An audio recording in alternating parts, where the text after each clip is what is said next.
Pucha, ang pogi nito. Tignan mo naman yung ESI na to, boy. Oh. Isa to sa mga pogi nakita ko. Tignan mo yung taillight, tol. Ito naman. Okay nang ina mo. Saan na ka pupunta? Oy! Actually, kulang pa to, lalo na sa mga nakakaya naman doon sa mga hardcore na nangongolekta. Sa akin, para lang tumakbo, kahit pa paano. So, stock intake nga. Stock intake. Oo. Stock to, sir. Sure ka. B18 si boys, oh. Pang.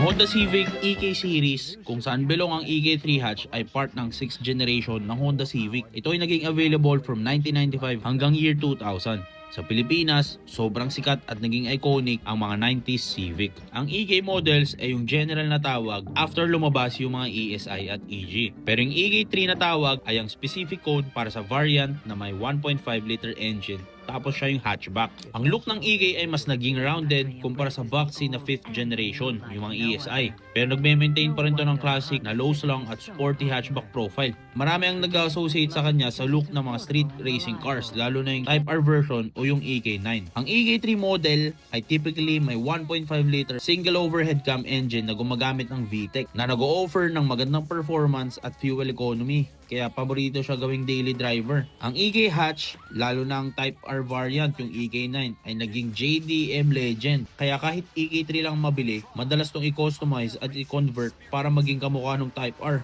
Sobrang dami kasing aftermarket parts eh. Isa sa strength ng EK Civic ay ang ease of modification. Madali siyang palitan ng makina. Halos yung mga engine support, ililipat mo lang ng bahagyang posisyon, salpak na agad yan. Kaya paborito siya ng mga car enthusiast. Yung iba, sinasalpakan pa nga ng mga modelong makina, katulad ng mga K-Series. Hanggang ngayon, marami pa rin ang naghahanap ng EK hatch dahil sa hindi naluluma ang kanyang design. Simple pero sporty. Bagamat ang 3-door Civic hatchback ay hindi opisyal na binenta dito sa local Honda dealerships noon sa Pilipinas dahil sedan yung ino-offer nila. Marami pa rin pumapasok na EK3 hatch dito sa atin sa Pilipinas na galing Subic at Cagayan. Usually mga import na sila. Yun nga lang, kailangan mo silang i-convert from right-hand drive to left-hand drive. O minsan kapag sinuwerte ka naman, makakuha ka ng galing US, wala ka ng convert. Mas maganda yun. Ang EK3 hatch ay isang classic example ng reliable, fun to drive at highly customizable na Honda. Isa to sa mga nagpasement ng reputasyon ng Honda Civic bilang ultimate compact car para sa mga enthusiast. Kahit matagal na siyang discontinued, mataas pa rin ang value ng clean at stock na EK hatches sa car community. Pero ngayong video, nakahanap ako ng isang napakapoging EK hatch. Carbon. Para sa mga naka-EK hatch dyan na madalas ginagawa nilang EK9 yung kanilang mga sasakyan, subukan yung panoorin tong video na to. Baka may makuha kayong inspirasyon. Simulan natin, tara! Okay boys, welcome back sa ating panibagong video. Medyo matagal na tayo hindi nakapag-vlog boys, pero babalik tayo sa isang EK hatch na Honda Civic na kung makikita nyo boys, medyo may hints ng medyo spoon concept to no? Baka maging inspirasyon din kasi talamakang EK9 concept boys, EK9 look. So dito naman, bibigyan nating buhay ang EK3 na forma. Tawagin natin yung owner. Sir, anong pangalan po natin? Alan. Pakilala mo naman yung sasakyan mo, bossing. Ito. EK3, galing Japan. Wala naman nirelease sa atin na local nito eh. 96 model. So makikita naman, nandyan lahat yung molding, etc. Hindi ko na pinilit baguhin eh. Kasi yun naman talaga yung kaluluwa at saka ano niyan eh, lahi niyan eh. In-improve ko na lang. Kasi nabalitaan ko, marami ka daw Honda Civic, no? Aksidente lang eh. Parang alam mo yung typical na mga meme ngayon, di ba? Yung parang bibili ka ng daily, kunyari. For the daily. Tapos for the daily. Parang naging ganun eh. Yung umikot ng ganun yung hobby. Sa akin kasi parang hobby lang kasi talaga eh. Pagbuo ng sasakyan. Yung sa trabaho kasi hindi ko talaga ma-mix. Kumisa nga, akala nila hindi ako seryoso sa trabaho. Kaya parang mas marami yung oras sa auto. Kaya naipunan ng unit. Sa akin naman, yung fact na kung i-dispose mo, parang mas okay na lang na i-enjoy mo yung auto kaysa yung ibenta, no? Ibenta. Dagdagan na lang, sir, no? Yun ang maganda. Kung hindi naman kailangan talagang dispatchahin o kung napapakinabangan naman, i-enjoy mo na lang. Naipon-ipon yung mga pyesa kasi nga pag nagbi-build ka, nag-e-evolve na mali ito yung pyesa na ganito para sa ganito. To the extent na parang ang dami mo ng pyesa na iso-sort out. Tapos hindi mo naman maibenta. Pag binenta mo naman, Lugi. Parang malulugi ka. Napag-usapan namin ni shoutout kay Julius Montoya. Na sabi ko, kuha na lang ata tayo ng unit, buuin natin, saka natin ibenta sa buo. Nung nakita ko yung kinalabasan, parang naasiman na ako na Ibenta. dispatchayin sabi ko, tuloy ko na lang ito. Enjoyin ko na lang, sabi ko, kaysa Which is ito yun, boss. naging ganito. Pogi naman talaga, Naging boys. ganito siya. Pang. Oh, so ang makina nito, sir, is stock na naman. Stock. Oo. Stock yan. Pwede ba natin na makita yung stock B18, na ano? Pero stock siya, boys, pero B18. May Ano, sir, aircon mahilig to, ka talaga sa carbon-carbon? Hindi. Naumpisa na yung spoon na yun. Hindi. Sige, kumpletuhin na lang natin. Actually, kulang pa to, lalo na sa mga nakakaya naman doon sa mga hardcore na nangongolekta dyan. Sa akin, para lang tumakbo, kahit pa paano, 80% complete siguro, ganyan. So, stock intake nga. Stock intake. Oo. Stock to, sir, sure ka.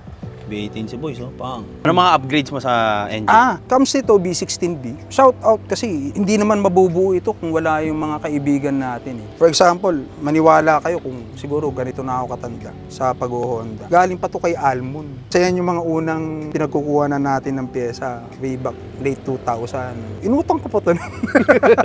Inutang ko pa yan. Hindi ko naman kayang, yung sa trabaho ko, hindi ko naman kayang biglain yung mga yan. So, kahit pa paano, naintindihan naman nila. So, naunti-unti. Long block, stock, yun lang. Okay. B16B comes. Ano ka pa, sir, oh? Intake manifold. Intake manifold pa, eh. Galing kay Pagli, kay Michael Paglinawan. Pinaano ko pa yan pinasignature ko pa nung bumisita si David Surito ng Skunk 2. Kung di ako nagkakamali, 2013 ito or 2012. Sir, matanong ko na, sa color pala ng sasakyan natin is anong tawag dito? Sa general description kasi, Matcha green. green-gray siya. Actually, hindi ito yung full color ng Dupont as a green-gray or medyo German kasi yung talagang name niya Rick Nayesumi ang tawag. Hinahanap ko talaga kung ano yung paint code niyan. Iniba kasi yung timpla nung naglapat ng pintura, which is Honda Pangasinan. Hindi ko alam, siguro para maging exclusive sa kanila yung pintura, pagka may tama siguro yung kaha, babalik ko sa kanila. Sa Paint kanila match lang, pa rin. no? Oo. Ganda rin, boys, Hindi to. yung battleship talaga. Yung napapansin, ang isang nakapansin dito, kung kilala nyo si Mike, napansin niya to, minessage niya ako, sabi niya, Anan, Bakit? Ano meron dito, sir? ano yung headlight mo? Sabi niya, bakit? Sabi ko gano'n. Ano napapansin mo? Hulaan mo kung ano ginawa ko dyan, sabi ko. Kasi hindi naman type R yan, kasi ba't makakita ng type R na May orange, may no? marker na orange, US yan Pina-black chrome ko yung buo sa loob. Oo nga, ngayon ko lang rin Ang kulit mo napansin. talaga, sabi sa akin ganun. Build your own naman, di ba? Oo. Ang ganda, boys, Parang personalize.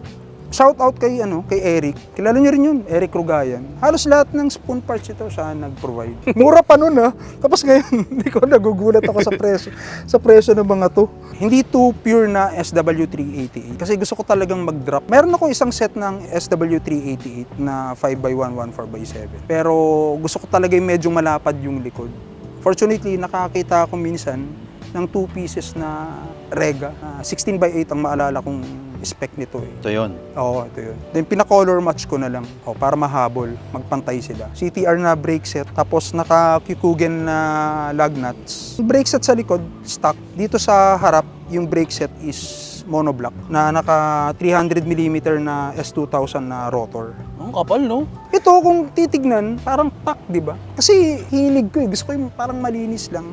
Pero may AC to, may aircon ito, may power steering. Yung brake nakatak, natutunan ko rin gawin yan, yung brake tack. So, nirelocate yung baterya, nandyan yung baterya, nirelocate yung fuse box para lang luminis. Ang next project, si Ayan, no? Si Ayan na nagme-maintain nito, no? Ayan Tanyedo, yung naka-DC2 na K-swap. So, yung nagme-maintain nitong auto. Sabi niya, promise siya sa akin na asikasuhin na raw niya yung EPS nito. Sana. Promise na yun. Promise yan Ang dami namin nag-aantay dyan Yung mga kung may last mode na gustong pangarapin, EPS nito, at saka i-full AN swap yung fuel system. Although, semi, pangarap sana makompleto yung Radium engineering na fuel system. Boys, ito talaga ang pinakagusto ko sa lahat, oh. Pang.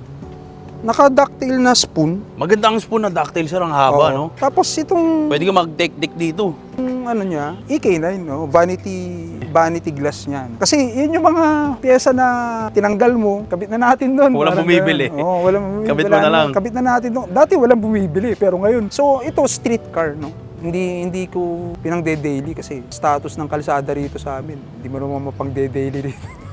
Ito, Pucha, ano talaga, no? Hubad talaga, boss. functional yung auto. May ano pa nga eh, may tab pa nga eh. Para pag tinirik ka sa ano, may toolkit pa yan eh. Nakatago lang eh. Kalas pala lahat, boss. No? Oo. Pero ano siya, parang race car na to, no? Eh wala namang sumasakay eh.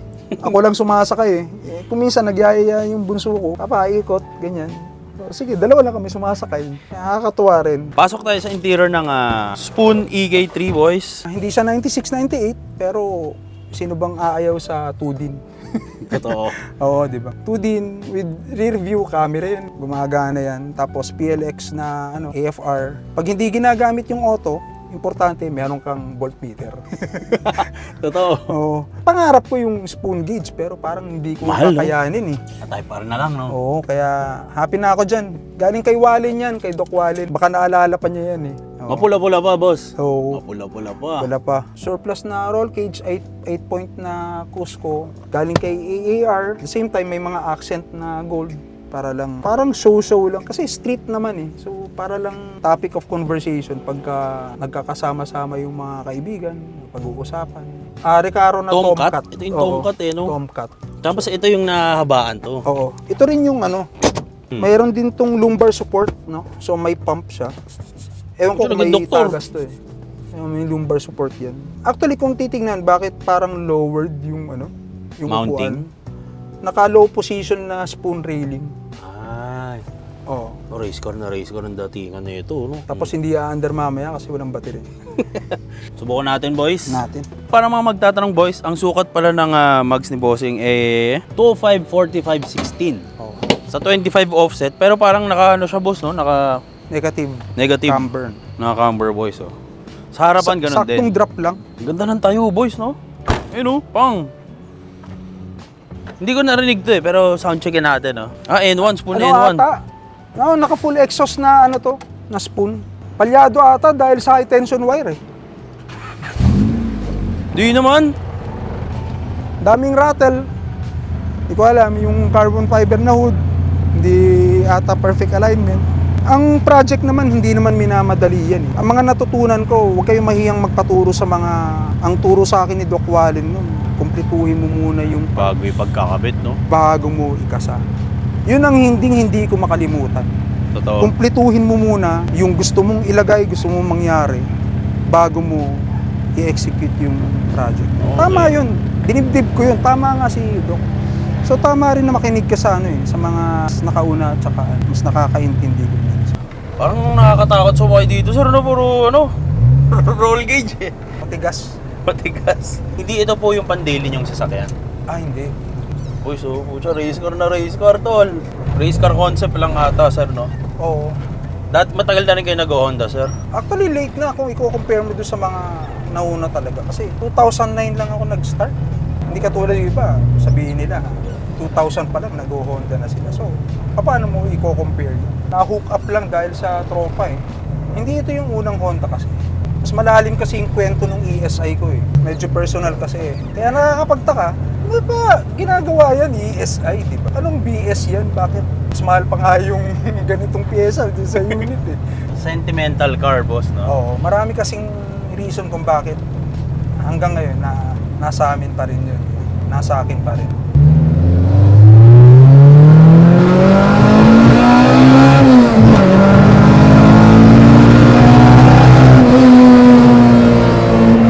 Pang daily kasi kaya B20 clutch, nakatoda na lighten na flywheel.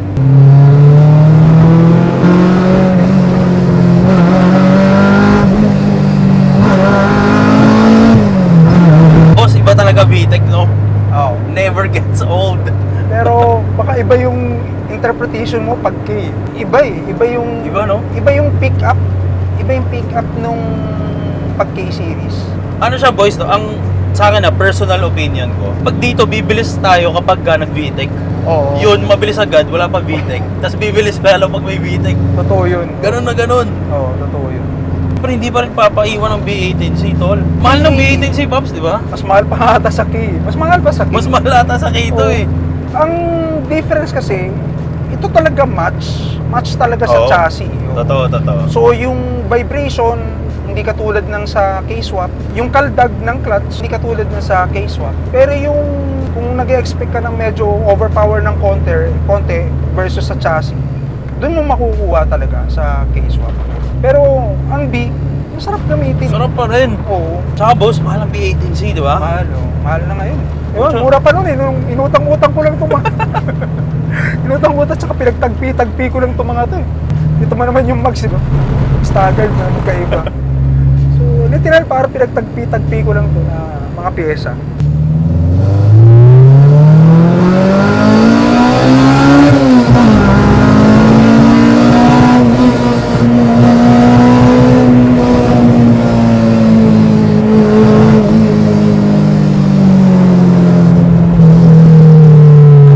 Handling nun ah. Katain, tsaka hard race. Napangilalim.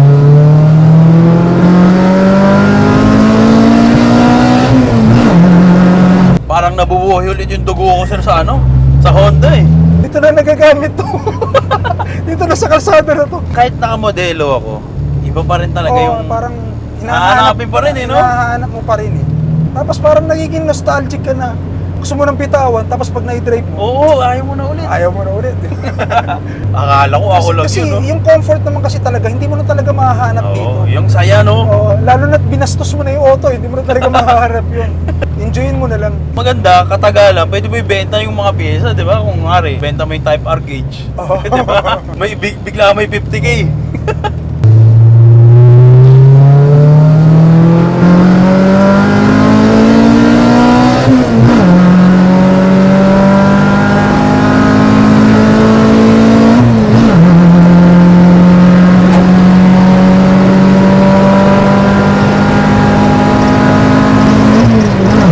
Uy, ang liksi rin eh ito. Sakto naman yung AFR na kaya hayaan mo muna. Ang liksi din, no? Kahit pa paano.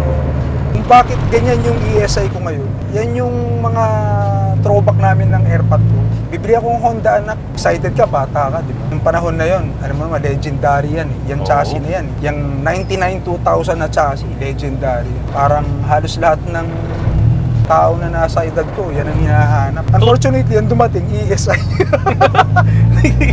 Pero kasi sir, kunwari, Hindi afford ng tatay ko eh. Yun ang kaya ng pamilya. unfortunately, dumating ESI. Nalungkot Boy ang naman. ESI yung dumating. Dumating ESI, parang gusto ko awayin yung tatay ko nun eh. Pero sabi ko, ang sagot niya, hindi mo naman auto eh. Auto ko okay, sabi ko. So, hindi ko pala auto yun. Okay. Akala mo, sir, sa'yo ibibigay. Oo, akala ko sa akin ibibigay. Nagkamali pala ako. Sa kanya pala yun. Kaya natapos yung ano ko dyan sa ESI niya. So dito sir, hindi tayo nakakatago sa mga humps. Oo. Okay. Ginarayan na natin, kunin natin yung ESI. Papakita natin yung legendary ESI. Itong naka-cover. Okay. Buti hindi nadali ng bagyo eh. Inilipat ko. Mabuti pogi rin, boss. Naka-MF10. Ang pogi pa rin, no? Actually, hindi pa ako resolve Satisfied? sa ano eh, dito sa project. Magiging MR5 to. Pero bobo din, no? Pinagawa ko kay Fitment. Mamaya pakita ko sa'yo. Pero wala dito yung mugs kasi pinapa-coat ko. Boss, kung paano mo binild up yung story ng ESI mo kanina, in-expect ko, medyo bogbog eh. Pucha, ang pogi nito. Tignan mo naman yung ESI na to, boy. Oh. Sir, bihira ako makakita ng ESI na pogi. Isa to sa mga pogi nakita ko. Tignan mo yung taillight, tol. Boy, puta loaded din, tol. May upuan. Pagang. Boy, naka-sunroof yan, tol. Oh. Dashboard. Manibela, tol. Shift knob. Tsaka naka-interior, tol. Black na to.